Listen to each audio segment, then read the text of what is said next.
Gentlemen, let me welcome you to Indianapolis. All of you, I believe, are already aware of my appreciation for your being here. At this point, there's an omission of 5 lines. But each of you also felt that you would not have been asked to give up everything else and come to this meeting, and then to listen to my voice off and on for so much of the 2 days, unless I had some very serious matters to put before you and proposals to discuss. Frankly, the matters are serious and the proposals are far-reaching, so much so that just their presentation makes me feel solemnly humble at the size of the task envisioned. For increasingly, before tomorrow is over, I hope to have all of you feeling that you are taking part here and now in the beginning of a movement of historical importance. But long journeys start with easy steps, and our first step should be to identify our fellow travelers, no pun intended. Many of you are known to each other, but some are not. So let me, as informally as possible, introduce each one to the group. This was then done, and here we also omit 1 page. Our immediate and most urgent anxiety, of course, is the threat of the communist conspiracy, and well, it should be. For both internationally and within the United States, the communists are much further advanced and more deeply entrenched than is realized by even most of the serious students of the danger among the anti-communists. I personally have been studying the problem increasingly for about 9 years, and practically full-time for the past 3 years. And entirely without pride, but in simple thankfulness, let me point out that a lifetime of business experience should have made it easier for me to see the falsity of the economic theories on which communism is supposedly based, to see them more readily than might some scholar coming into that study from the academic cloisters. While a lifetime of interest in things academic, especially world history, should have given me an advantage over many businessmen in more readily seeing the sophistries in dialectic materialism.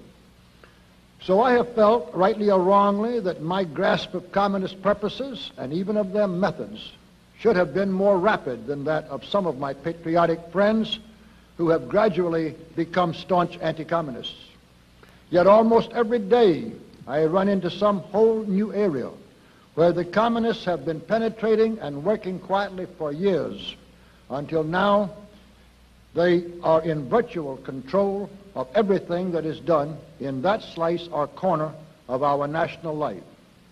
Again, an omission of 1 page. But as background for our further discussion, I'm going to ask for your patience while I make a much more general review with you of how far the international conspiracy as a whole has now gone and where we stand today. Now omit 12 lines, and from here on I must simply quote extracts, sometimes many pages apart, without giving you the background to which they belong or calling your attention to the size of our jumps ahead.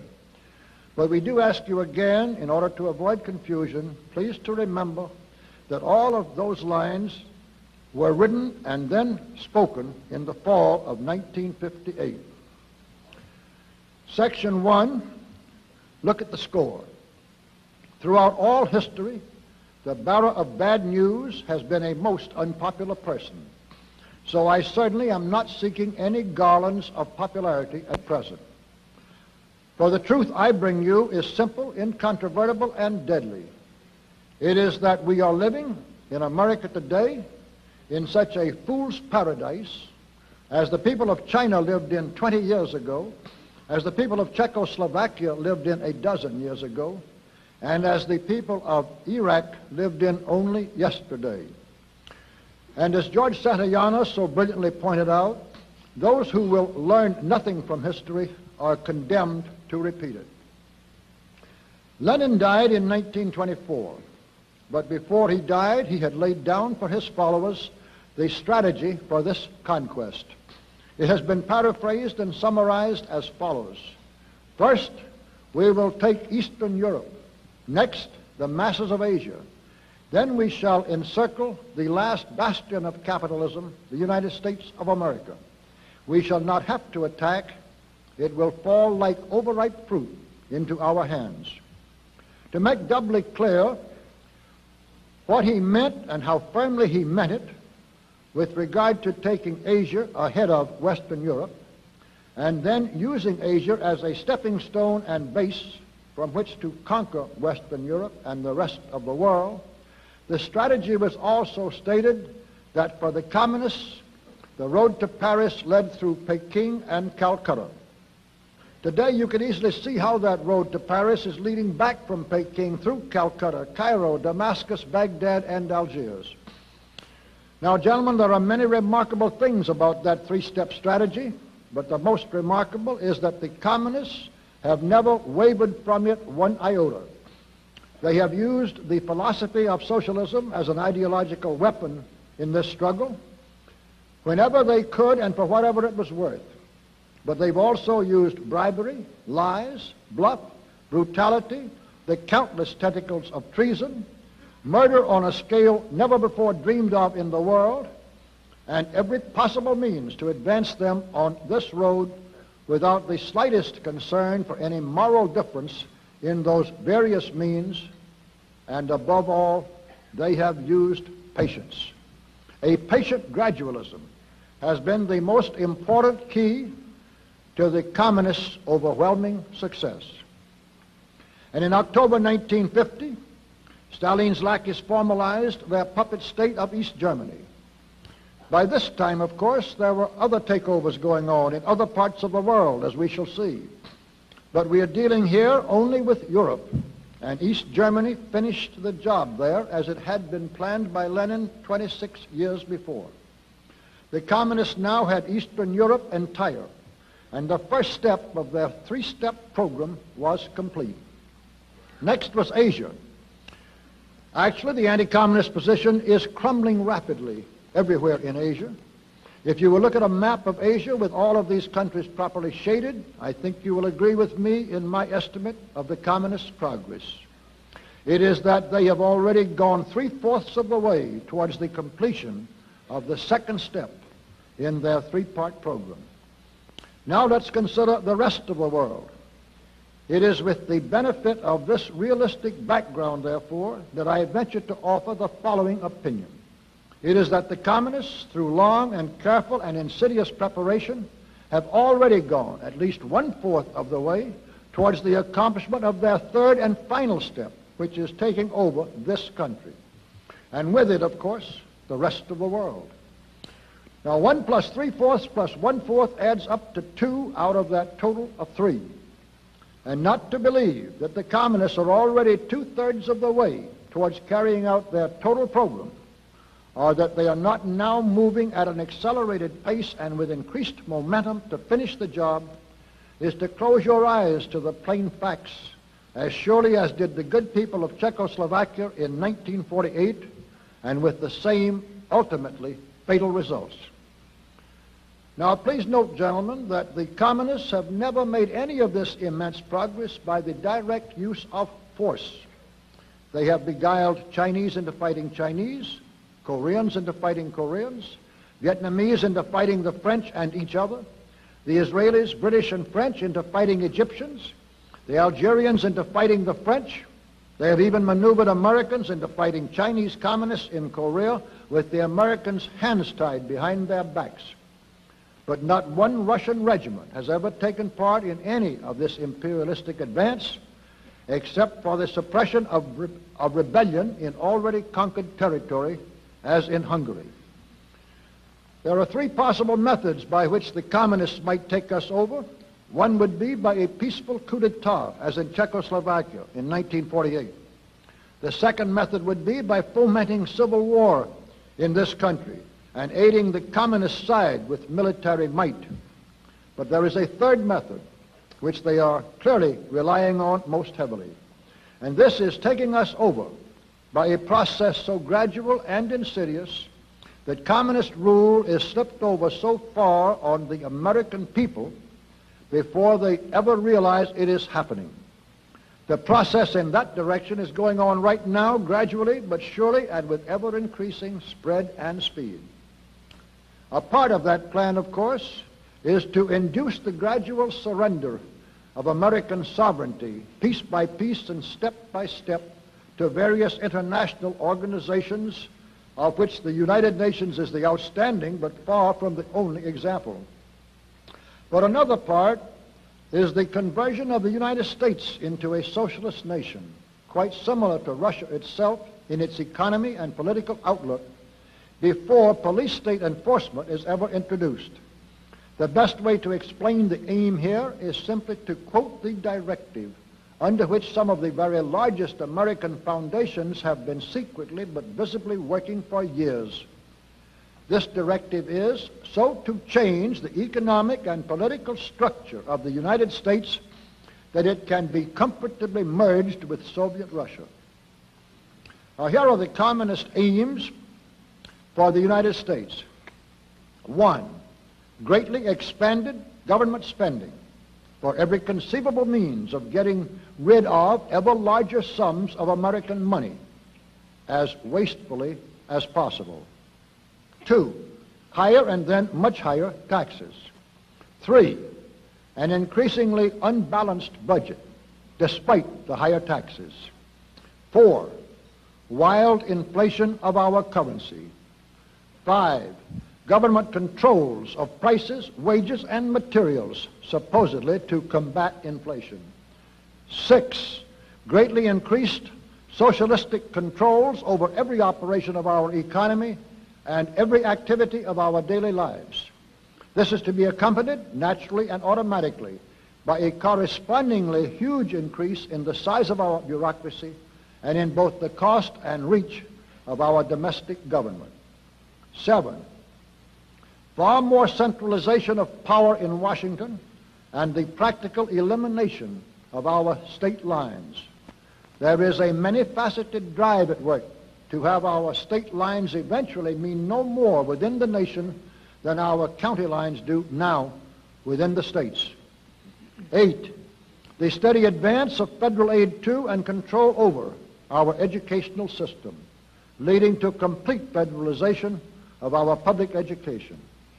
9, a constant hammering into the American consciousness of the horror of modern warfare, the beauties and the absolute necessity of peace, peace always on communist terms, of course. And 10, the consequent willingness of the American people to allow the steps of appeasement by our government which amount to a piecemeal surrender of the rest of the free world and of the United States itself. In summary, gentlemen, we are losing, rapidly losing, a Cold War in which our freedom, our country, and our very existence are at stake. And while we don't seem to know we are losing this war, you can be sure the communists do. There is just one thing, only one thing in the whole world which the communists fear today.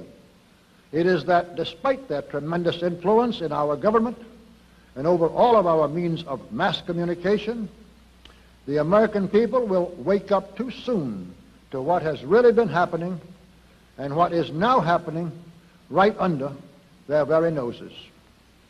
The only thing which can possibly stop the communists is for the American people to learn the truth in time. One matter on which most Americans need to become better informed is what being subjugated by the communists or arriving at an accommodation with communism, as they want it called, would really mean. For their cruelty and terrorism is almost beyond imagination. And the domination of our press, television, and radio by communist influences is now so great that you simply are not allowed to learn or to be reminded of the real nature of the beasts to whom we are losing. General Mark Clark, for instance, officially reported from Korea, quote, "We obtained solid evidence that the communists slaughtered 11,622 members of my command while they were defenseless prisoners of war. These men were tied to their fellow prisoners and transported to previously selected sites. They were dumped alive into trenches dug for the purpose and summarily shot. About 5,000 of those boys were from your hometowns and mine. But how many of you ever saw that report in your headlines or anywhere else? During the so-called Spanish Civil War, the London Times, which then as now certainly was not slanted in favor of the anti-communists, reported that in one 12-month period, the communists had murdered over 4,000 priests in cold blood and had driven more than that many nuns out into the streets of various Spanish cities, inflicted horrible obscenities on them, and then murdered the nuns. In some places, the communists herded priests and their congregations into churches, set the churches on fire, and burned the Christians and their buildings together. These and similar epic cruelties of the period are facts documented beyond all question. But how many of you have ever heard them? All of this vicious and purposeful savagery that I have been trying so inadequately even to indicate is not something happening on some other and far-off planet, or perpetrated by the Assyrians 2,500 years ago, or dreamed up as the imaginative nightmare of an Edgar Allan Poe. These, gentlemen, are the very real acts and deliberate policies of the recent past and the very present, of people whom we treat as human beings, and with whom we sit around conference tables and arrive at truce terms and concessions to appease them. There are some 700 million non-Russian, non-communists now living daily lives of virtual slavery behind the Iron Curtain. Some 40 million of them in the actual slave labor camps of Russia and Red China, who only a dozen years ago, or much less, enjoyed practically the same personal freedoms as do you and I today. These people now say to each other, but above all to themselves, if I'd only known, if I'd only believed, there is no amount of work and sacrifice and suffering I would not have given if I'd only realized the necessity, the danger in time. Now it is too late, and any amount of struggle and of sacrifice, even of life itself, is all in vain. Unquote. The number of people subject to these cruelties is now increasing by tens of millions every year, and we are directly in the path of the conqueror. Are we really so hopelessly blind, so stupefied by prosperity on one side and the insidious propaganda on the other, that we cannot even see the wolves devouring the carcasses of our brothers or drawing ever nearer to ourselves? Are we going to let our country and our whole civilization go under and new dark ages of serfdom be ushered in while we happily play at our little games? May God forbid, but may we speedily become more worthy that he should. Section 2, but let's look deeper. Now, if the danger from the communist conspiracy were all we had to worry about, it would be enough. But in my opinion, the first great basic weakness of the United States, and hence its susceptibility to the disease of collectivism, is simply the age of the Western European civilization. Some of you will already have recognized, in fact, that I am drawing a corollary to the conclusions usually connected with the name of Oswald Spengler.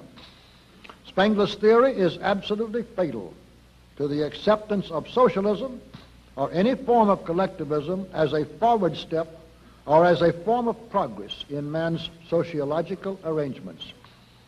For in Spengler's view, collectivism is a disease of society, concomitant with decay and remarkably similar to cancer in the individual.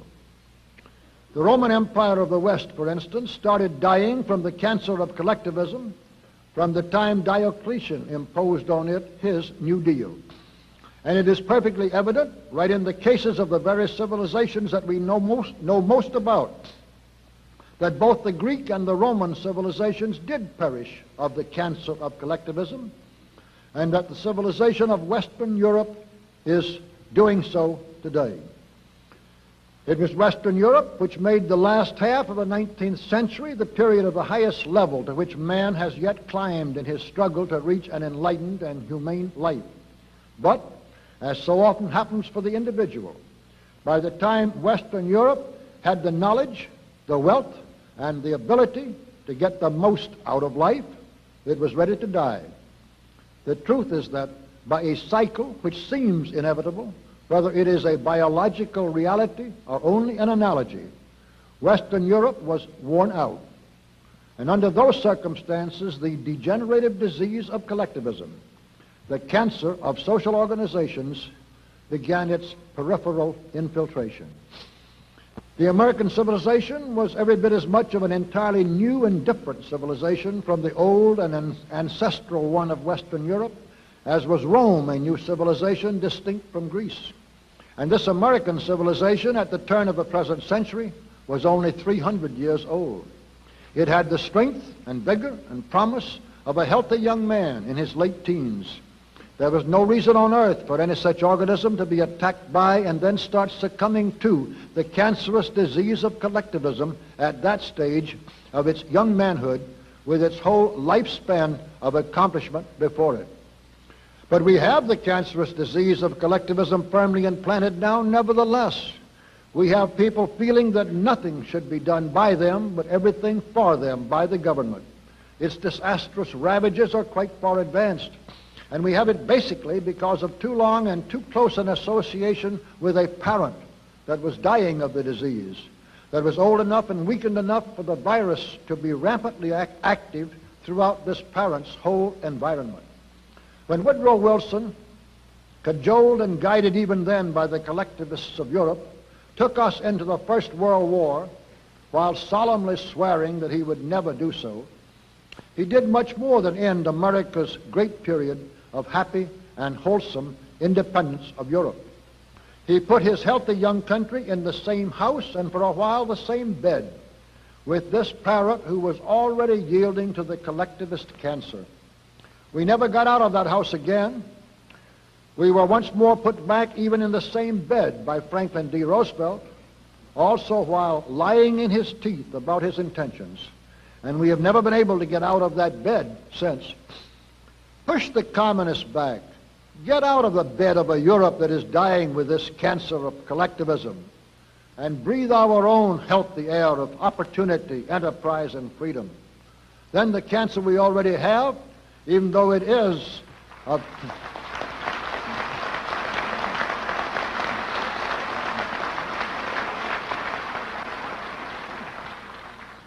Then the cancer we already have, even though it is of considerable growth, can be cut out. And despite the bad scars and the loss of some muscles, this young, strong, great new nation, restored to vigor, courage, ambition, and self-confidence, can still go ahead to fulfill its great destiny and to become an even more glorious example for all the earth than it ever was before. It should be centuries from now before the natural time comes for the decline of America and for the highest torch of civilization to be taken over by the rising newer nations to the west. But we do have to achieve the sufficiently drastic surgery, and that, of course, is a Herculean task. We shall return to a study of it when we come to the more positive part of this program. Section 3, and deeper still. Now, gentlemen, in looking thoroughly and realistically at the danger to everything we have inherited, spiritual as well as material, and at the cause of that danger, we come to the second of the fundamental reasons for deep and basic anxiety. And putting that matter bluntly at once, the reason is simply loss of faith. Not just loss of faith in God and all his works, but loss of faith in man and his works too, in his reasons for existence, in his purposes, and in his hopes. Let all of us thank whatever God we severally worship, that there is so large a remnant of the really true believers still left. We honor them. We need their steadying adherence to the rock of reverence and their aspiration of unwavering obedience to ancient and divine commandments.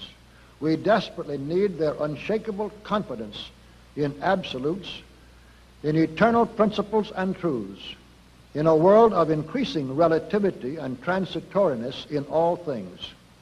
We admire them.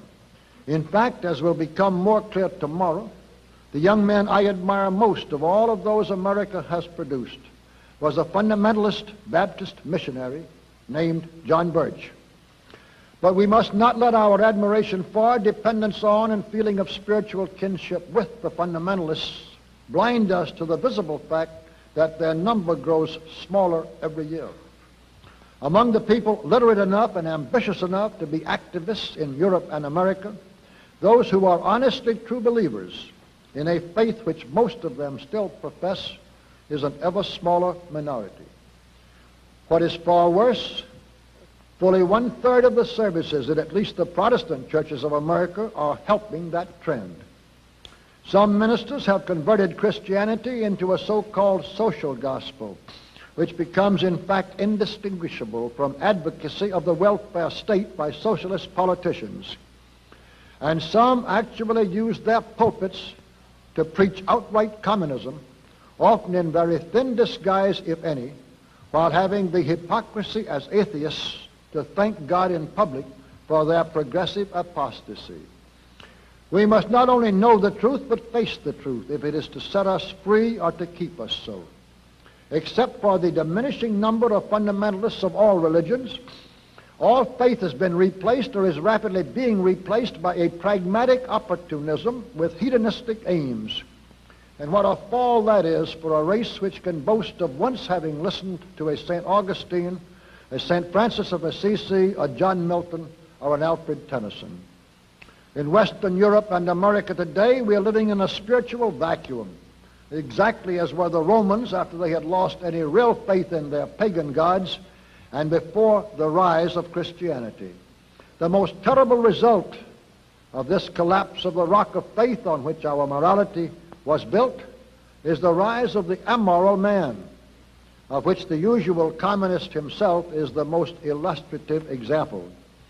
For the chief point of this whole present section of our discussion runs parallel to the main point in connection with the extent to which the cancer of collectivism has weakened and endangered us.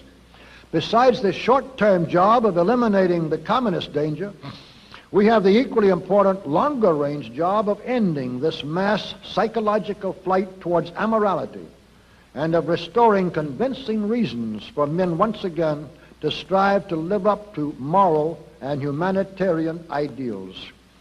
Otherwise, there is no chance of saving our Christian-style civilization.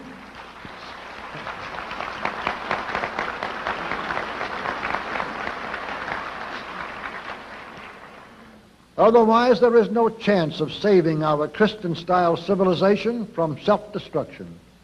And it will merely go down to chaos and the ultimate serfdom of the weak under the strong more lingeringly than if it is destroyed and its once free members are enslaved by the communists. We shall return to the constructive side of this need and this undertaking in the morning. Section 4. And so, let's act. We come now to the question of what is to be done about these problems. The very first thing we must realize is that there is no easy formula possible, nor brilliant scheme devisable for beating the communists. The conspiracy is now incredibly well organized. It is so well financed that it has billions of dollars annually just to spend on propaganda. It has the benefit of decades of successful experience. It has one set goal of world rule by any means, to which every act and all of the lives of some 40 million party members are now wholly subservient. And it is guided by men who had to have supreme cunning and ruthlessness to have achieved their present positions within the conspiracy itself. The human race has never before faced any such monster of power which was determined to enslave it. But there is one basic consideration of tremendous importance which we must always keep in mind.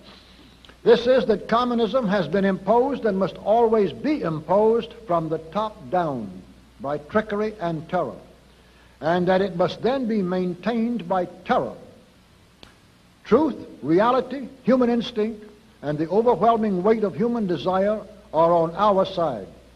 We have these points in our favor against a conspiracy which must depend on falsehood, cunning, and terror, utilized by less than 5% of the total population. To feel that we cannot win that struggle is a form of pessimism to which I, for one, shall never yield. What I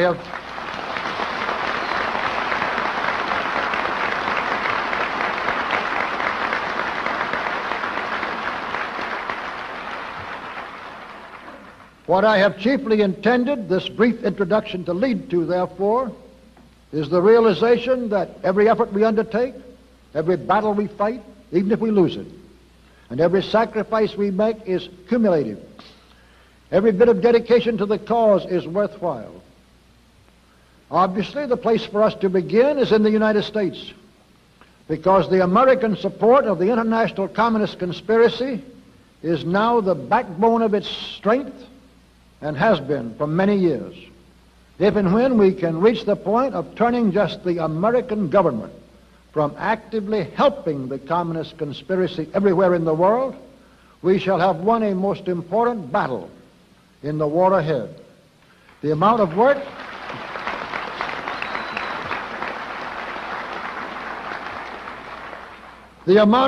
required to do that in the face of a way the cards have been so painstakingly stacked against us is something to contemplate. And yet there is nothing but work and more work, thinking and more thinking, dedication and more dedication, which will do the job. So now let's look at the job itself. First we would establish reading rooms, small and inexpensive, in just as many of the cities, towns, and villages of this country as we could, just as rapidly as we could. Second, since getting the truth about both recent history and current events into as many hands and heads as possible is so important, we would see that the circulation of the conservative periodicals was expanded as rapidly as it could be done without too much waste.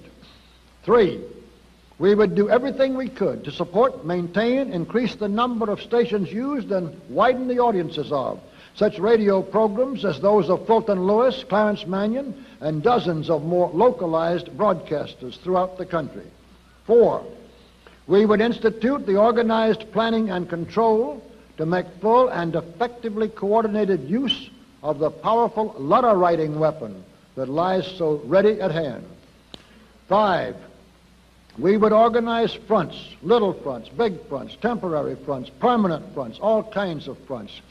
6, another thing we should do, and one badly needed, would be to start shocking the American people, or an increasing percentage of the more literate and more intelligent who have not yet been completely brainwashed, into a realization of what is happening, into a dawning realization of how far and how completely communists and communist influence have crept right into their communities, into institutions and activities where the general public does not have the slightest suspicion of such infiltration.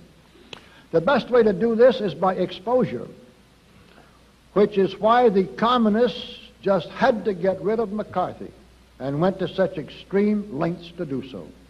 7, there are now dozens of slimy characters at loose in our midst whom I'll call to your attention by describing one who is more or less typical. His usual name is Gordon Hall, though he also uses and has used many aliases, and we could silence him and those like him with comparative ease. 8, we would line up a large list of speakers ourselves all over the country.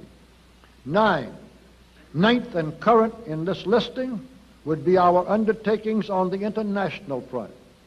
For many reasons, we would start extending our body into other countries as soon as there were energy and resources which could properly be spared for that purpose. 10, finally, and probably most important of all these courses of action, we would put our weight into the political scales in this country just as fast and far as we could. We are at a stage, gentlemen, where the only sure political victories are achieved by non-political organizations, by organization which has a surer, more positive, and more permanent purpose than the immediate political goals that are only means to an end. By organization which has a backbone and cohesiveness and strength and definiteness of direction which are impossible for the old-style political party organization. Fantastic? Of course it's fantastic, but everything I am talking is fantastic. We are living in fantastic times and a fantastic situation. The alternative to sufficiently fantastic measures and efforts is a fate of fantastic suffering for our children and the equally fantastic loss of a whole humane civilization that has cost countless sacrifices, immeasurable labor, and an infinite number of noble dreams across centuries in the building. We are in circumstances where it is realistic to be fantastic. I was careful to bring into this group only men of sufficient intelligence and imagination to understand that paradox. And tomorrow morning, I hope to make the realism of this afternoon's hypothesis and these proposals at least as believable as is the unbelievable present power of the forces of evil arrayed against us. May you have a good dinner, a little surcease from such serious thoughts, and a good night's sleep in the meantime. Section 5, under positive leadership. This morning, in retracing our footsteps, we come first to the cancer of collectivism, to the question of how to stop its further ravages and how to restore the American body politic to good health, renewed strength, and as much promise for the future as is possible in view of the damage already done. And that, gentlemen, brings me to one of the basic purposes for which this meeting was called. It is one which I approach with great humility, but with no misgivings as to its necessity. For we simply are not going to be able to save our country from either the immediate threat of communism or the long-range threat of socialism by organizational leadership. Our only possible chance is dynamic personal leadership. Let me begin with an illustration of the difference which also supports the argument. In 1952, I disagreed with Bob Taft on at least 3 of his 10 most important political principles. Yet I had made 25 radio speeches for Taft in the primary campaign on my own time and my own money. I was wholeheartedly and enthusiastically for Taft, for the nomination and the presidency, because I trusted him and he was going generally in my direction. The fact that he didn't see 2 or 3 issues out of 10 the way I saw them didn't dampen the energy of my personal support for him in the slightest. But if and when I am a member of any organization, political or otherwise, and there is disagreement on the part of any sizable percentage of the membership as to 3 out of 10 of the organization's policies or planks, a splintering of the organization into 2 groups is almost inevitable. Personal leadership holds together a following in the way that organizational leadership never can. At present, we are in the position of trying to defeat a disciplined, well-armed, expertly commanded army with a collection of debating societies, and it can't be done. So let's look briefly at the possibility, the advantages and the disadvantages of finding this desperately needed leader in the political field. And the easiest way to do this is to conduct the discussion around some individual from the very start. Now, the one man who comes nearest to measuring up to all the needs and qualifications whom we see on the political horizon at the present time is Barry Goldwater. I know Barry fairly well. I'd love to see him President of the United States.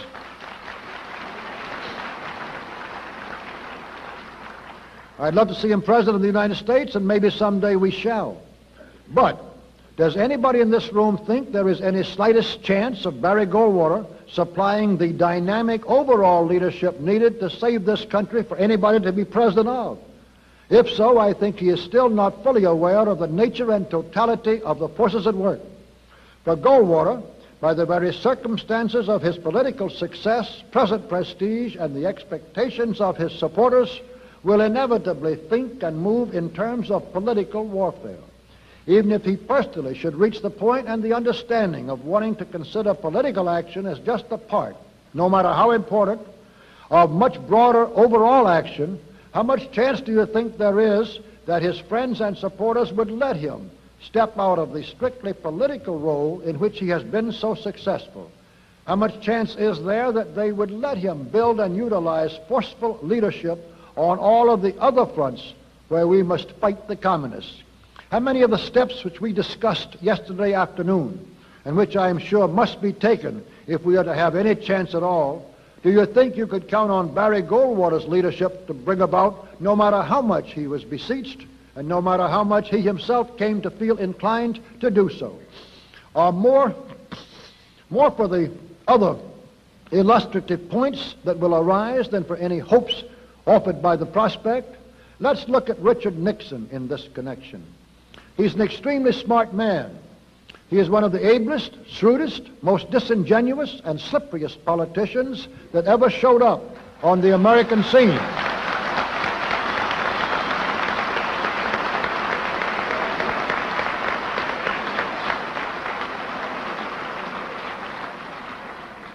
He can sit in Washington one night and convince some of the most modern Republicans that he's the best ball carrier they have, and spend 4 hours in the Waldorf Towers the next day convincing MacArthur and Herbert Hoover that he is their man. He can use the tremendously overrated and overpublicized, but actually highly cautious part he played in the Alger Hiss exposure to hang on to the hopeful loyalty of the vigorous anti-communists at the very time when he is insinuating himself into the good graces of the left by quietly knifing McCarthy. Nixon could pose as a conservative Republican congressman and yet be one of the original founders in 1950 of Republican Advance. This was intended to be not the Republican opposition to, but the Republican teammate of Americans for Democratic Action. And it even had some interlocking left-wingers who were members of both groups. Nixon can claim still to be vigorously anti-communist, yet when he has a chance as vice president to break the tie and cast the decisive vote for H.R. 3, to reestablish some chance of prosecution of subversives actually advocating violent overthrow of our government, what happens? He moves heaven and earth to have Wallace Bennett found and pressured into voting against H.R. 3, defeating the measure so that the vice president will not have to vote. What good would such a man be to us even as president unless outside forces and accomplishments made it opportunistic and expedient for him to ride an anti-communist wave which those outside forces had created? As for being a leader, the sad truth, hard for many hopeful and wishful conservative Republicans to realize, is that Richard Nixon, a most engaging personality and clever politician, has never been a leader in connection with any event or development or at any stage in his career. He has been a rider of waves so far as public support was concerned, and a manipulator of uncanny skill behind the scenes. I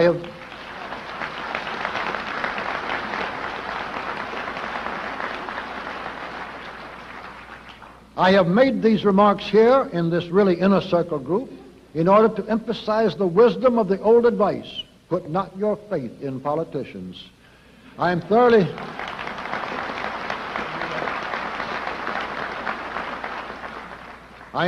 convinced that we cannot count on politicians, political leadership, or even political action, except as a part of something much deeper and broader to save us. Now, I didn't always feel that way, and I think that up to the time that the nomination was stolen from Bob Taft in 1952, it was still possible to have saved our country from the immediate communist danger anyway, primarily by political action. But my study of the whole picture convinced me more and more that no one outspoken senator, nor a dozen outspoken senators, and no amount of the ephemeral political support they might muster could possibly save our country unless there was encompassing them and their efforts and support this far larger and broader movement to which I keep referring. 2, that there was not going to be any such movement without the dynamic overall personal leadership to which I have also been referring. And 3, that with all of my own shortcomings, There wasn't anybody else on the horizon willing to give their whole lives to the job with the determination and dedication I would put into it if I didn't. What really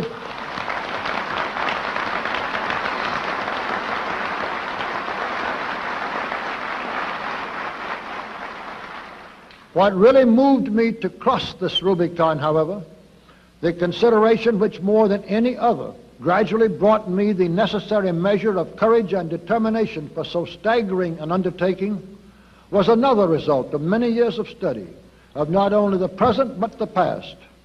This is the conviction that even warding off communist slavery and reversing the socialist trend is only half the battle. We can never win even that half unless both leadership and following have a positive dream which is more important as a hope than the negative nightmare is as a fear, unless the promise of what we can build supplies more motivation than the terror of what we must destroy, and unless this faith in the future is based on a deeper faith in eternal truths. The nature of these truths and the tenets of this faith, which I hope and believe every man in this room can accept and approve, I shall come to later this morning. What I'm trying to do here as an introduction to and part of our thinking about how to rid America of the collectivist cancer is simply this. I want to convince you, as I am convinced, that only dynamic personal leadership offers any chance for us to save either our material or our spiritual inheritance. I want to convince you, as I am convinced, that even under such leadership, we have no chance unless the specific battles are fought as part of a larger and more lasting movement to restore once again an upward reach to the heart of man. And I have wished to make clear what you are bound to be assuming already, that with whatever I have in me of faith, dedication, and energy, I intend to offer that leadership to all who are willing to help me. Section 6, to restore responsibility. With that much explanation as background, let's see what basic principle we can establish and what specific objective we can define with regard to the particular battle against collectivism. And it seems to me, gentlemen, that the whole essence of our purpose can be summarized in just 5 words: less government and more responsibility.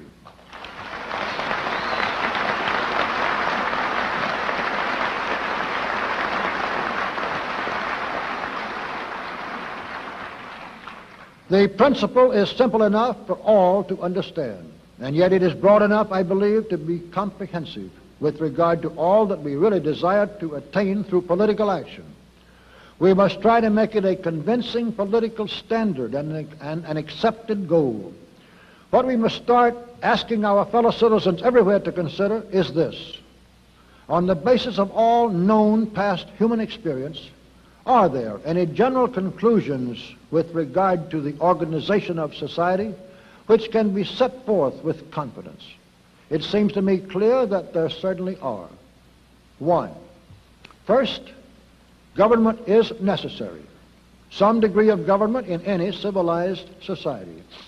2. Second, while government is necessary, it is basically a non-productive expense, an overhead cost, supported by the productive economy.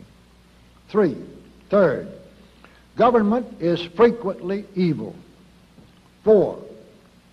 Fourth, government is always and inevitably an enemy of individual freedom. 5. Whatever must be done by government will always cost more than if it could be done by individuals or smaller groups. 6. Government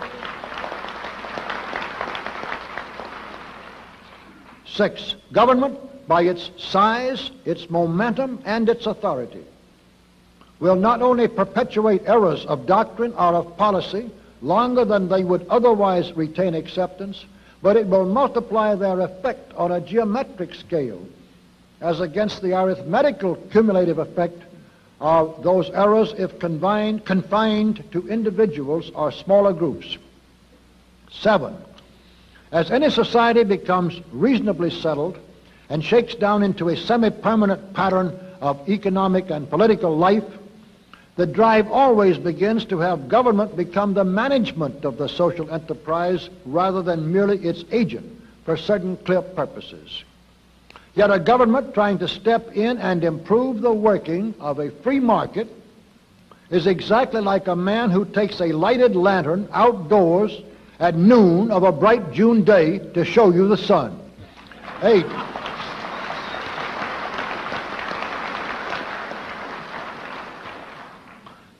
As a government increases in power, and as a means of increasing its power, it always has a tendency to squeeze out the middle class, to destroy or weaken the middle for the benefit of the top and the bottom. 9. The form of government is not nearly so important as its quality. 10. Which brings us to the last, and in my opinion the most important of these basic generalizations concerning government. And our 10th point is that neither the form of government nor its quality is as important as its quantity.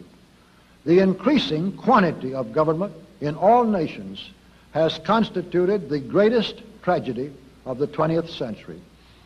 The greatest enemy of man is and always has been government. And the larger, the more extensive that government, the greater the enemy.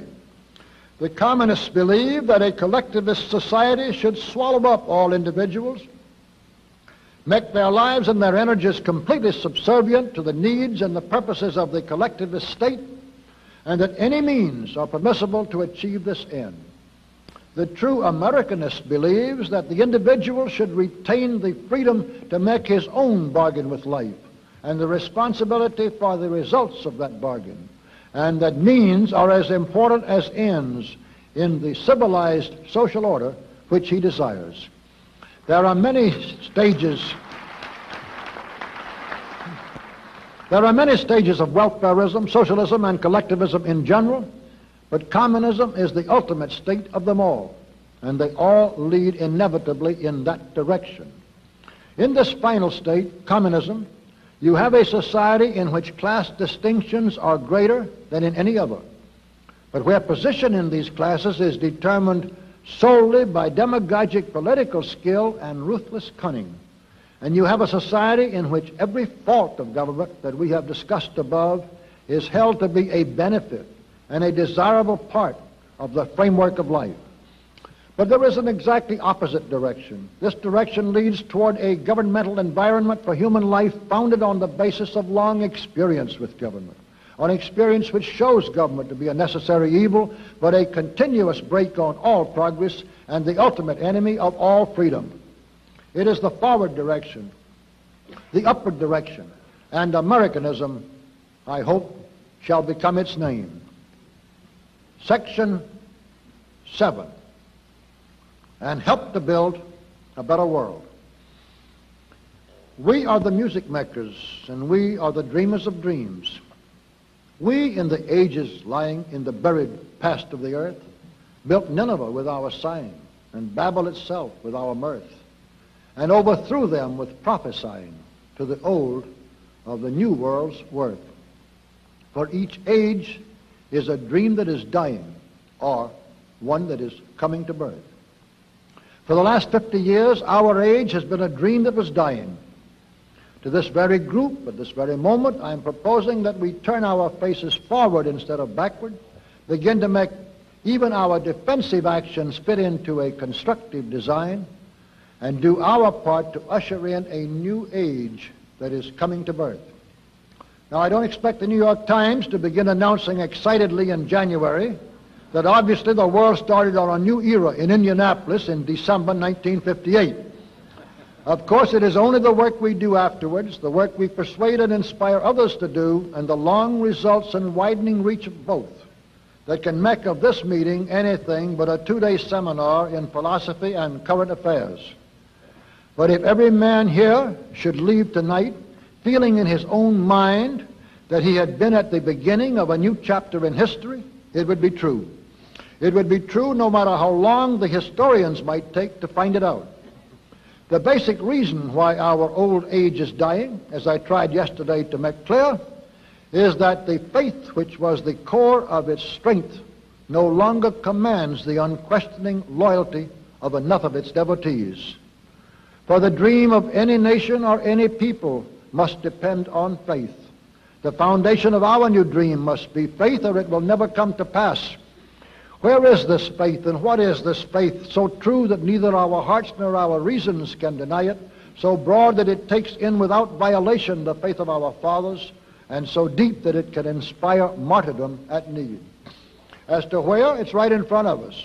And as to what, it is exactly what we in this room already and actually believe. Now first let me repeat here, for the devout Catholics and fundamentalist Protestants who are among my best friends and strongest supporters, that it is no part of my purpose to disturb their beliefs in the slightest, or the beliefs of any man or woman who really does have a religious faith instead of just the shell of one. What I am concerned about, what we must all be vitally concerned about today as the very essence of our problem, is morality, integrity, and purpose. That morality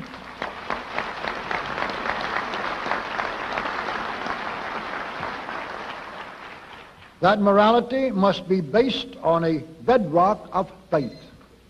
For those who already have such a bedrock of faith and stand on it and abide by it, I can offer nothing, and I would certainly take nothing away.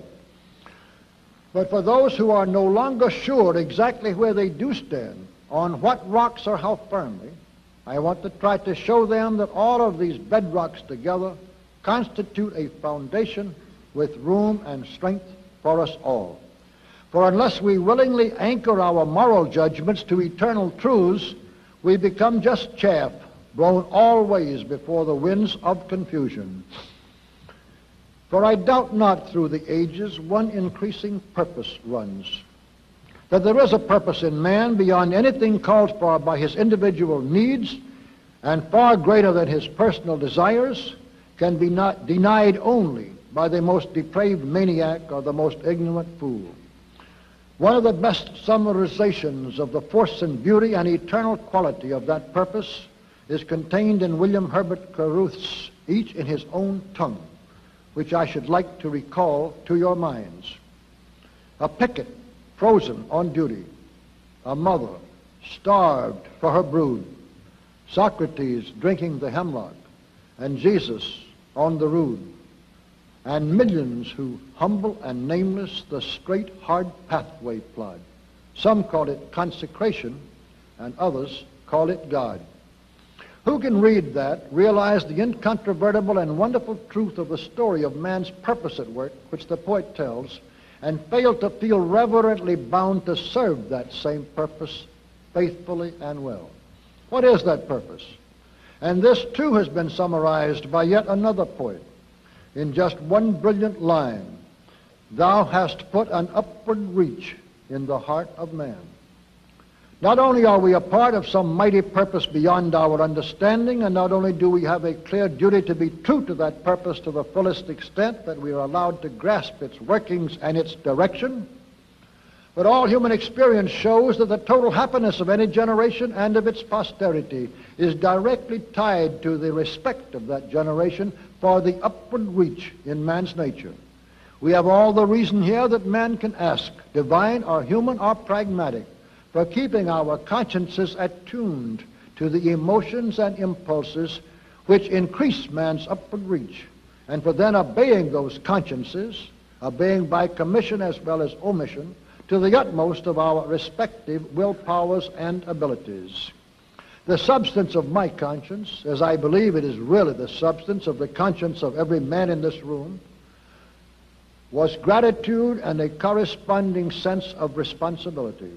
Gratitude, if you will let me paraphrase Henley's line without the slightest implication of blasphemy, gratitude to whatever God there was, and gratitude to all of the noblemen of the past for the life and the environment for that life which was given me, and responsibility to God and man to be worthy, so far as I was able, of the human race at its best.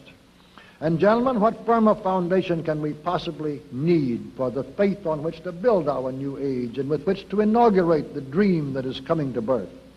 Wherever we turn in looking at whatever blessings we have for the present and hopes for the future, we find a need for gratitude that makes the acceptance of responsibility a duty and a source of inward happiness.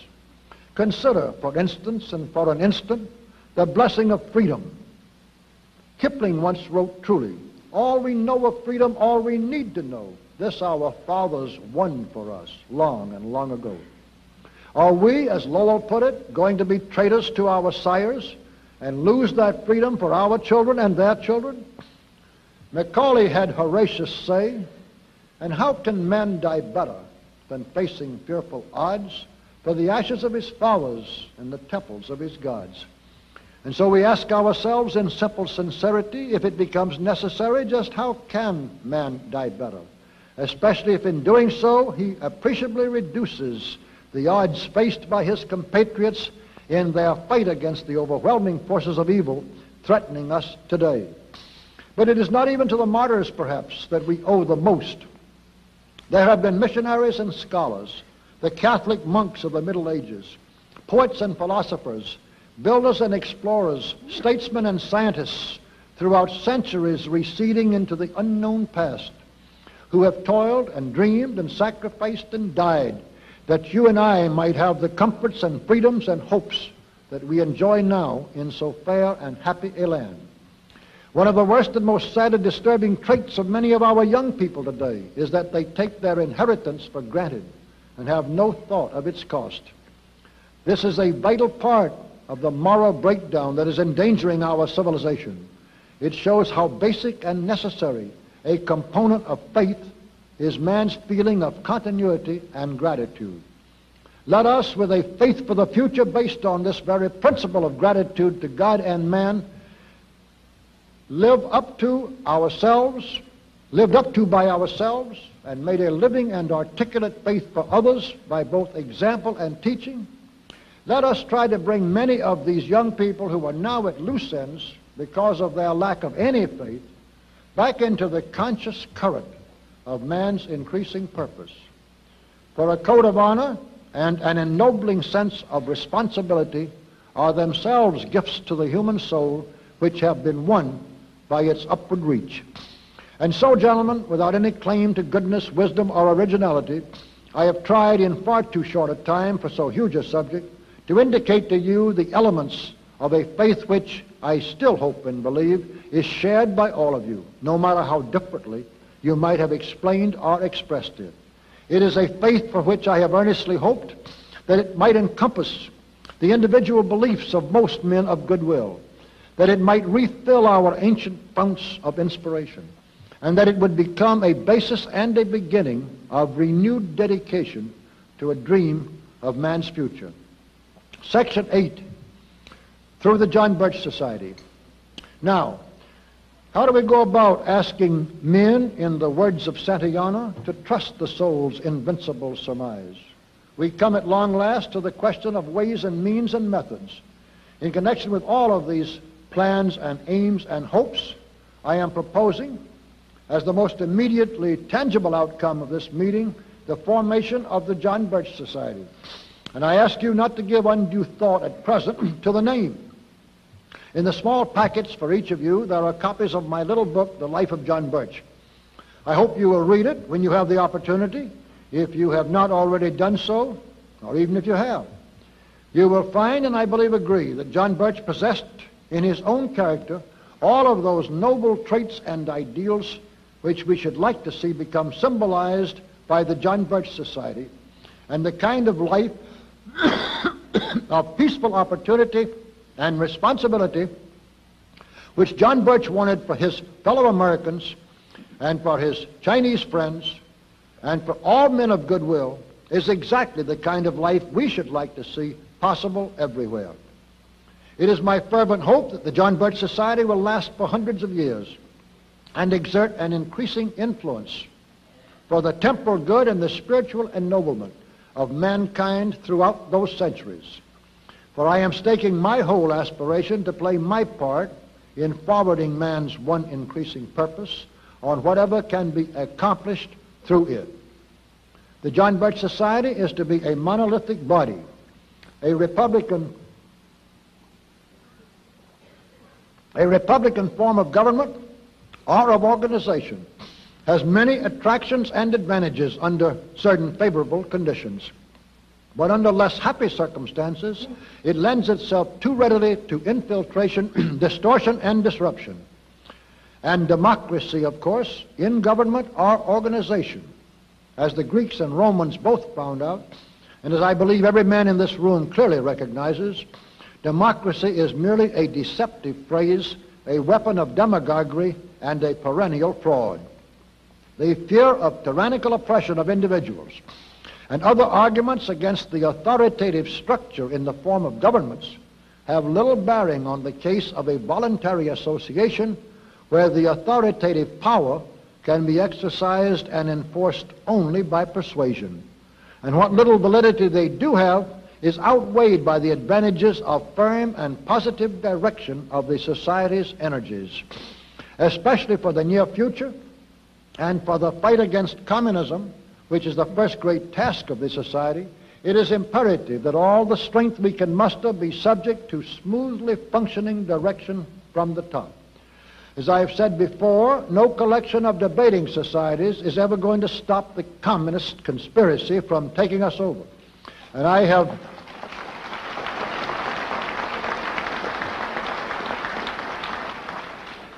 have no intention of adding another frustrated group to their number. We mean business every step of the way. We can allow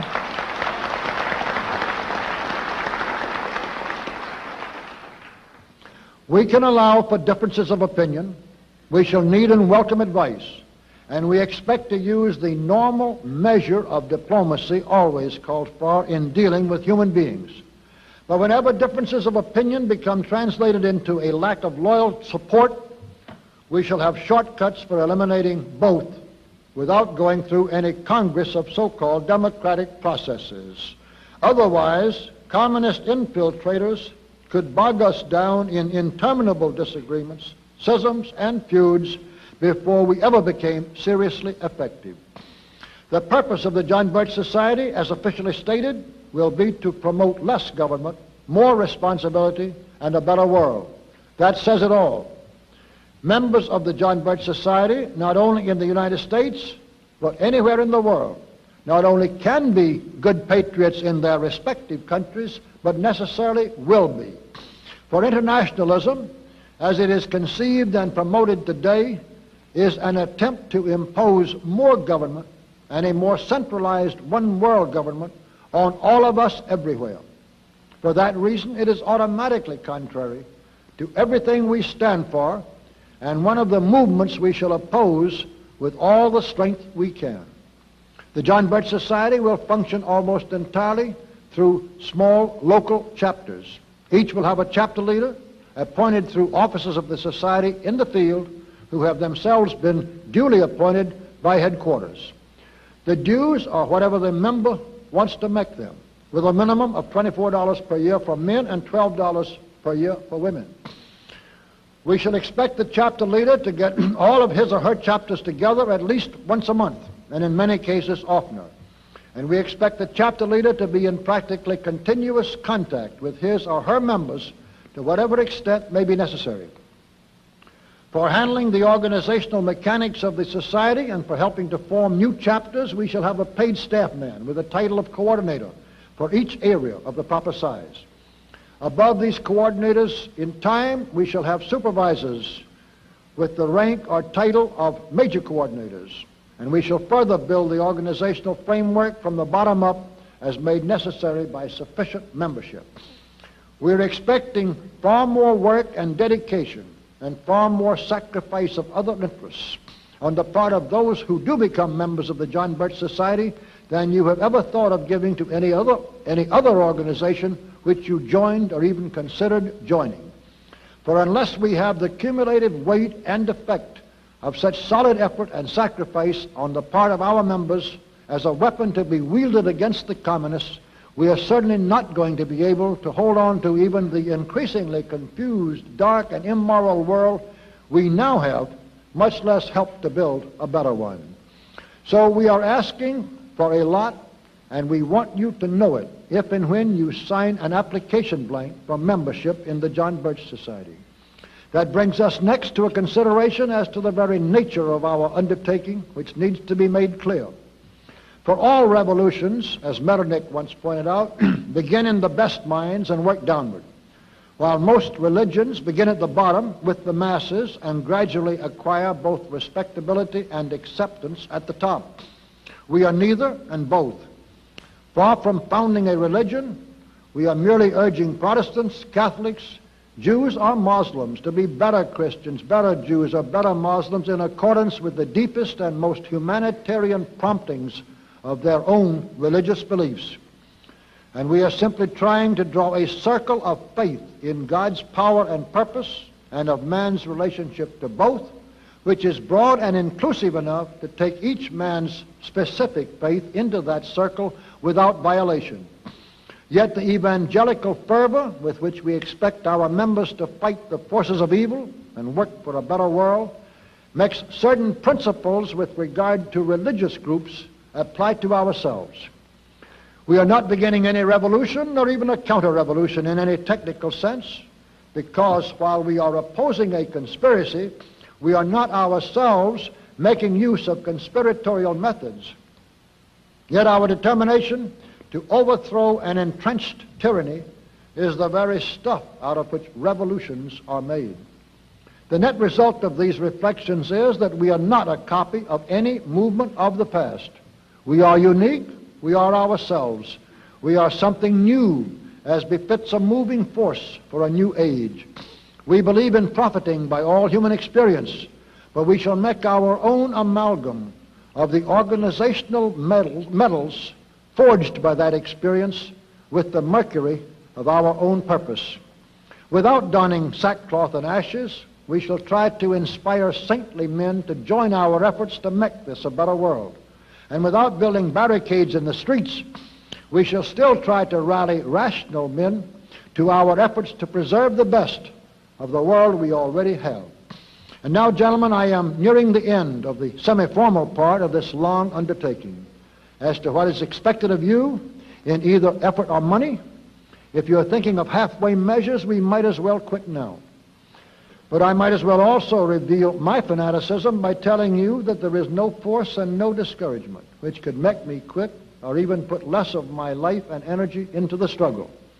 The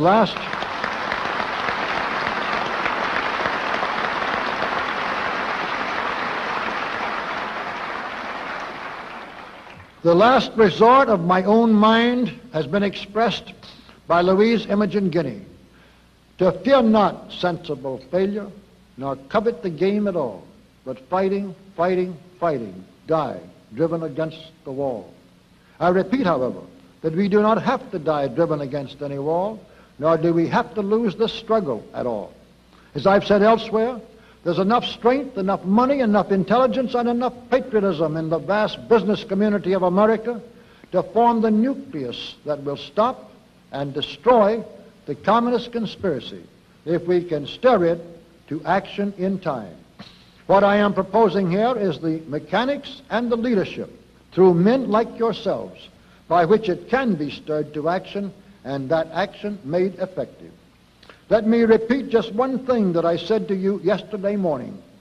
There are in the satellite countries today thousands of men just like you and me who only 10 years ago could regularly meet in such groups as I propose.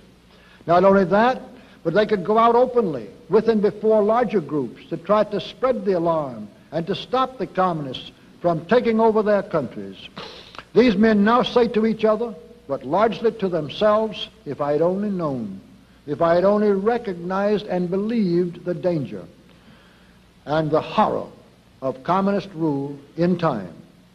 There is nothing I would not have given to save my freedom, my family, my country, if I had only recognized the urgency and the desperate need. Now it is all too late, and any sacrifice, even of life itself, would be entirely in vain.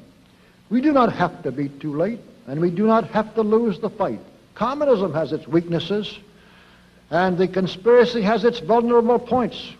We have many layers of strength not yet rotted by all of the infiltration and political sabotage to which we have been subjected. Our danger is both immense and imminent, but it is not beyond the possibility of being overcome by the resistance that is still available. All we must find and build and use to win is sufficient understanding. Let's create that understanding and build that resistance with everything mortal men can put into the effort while there still is time. Then, while we are destroying and after we have destroyed the communist tyranny, let's drive on towards our higher goals of more permanent accomplishment, towards an era of less government and more responsibility in which we can create a better world.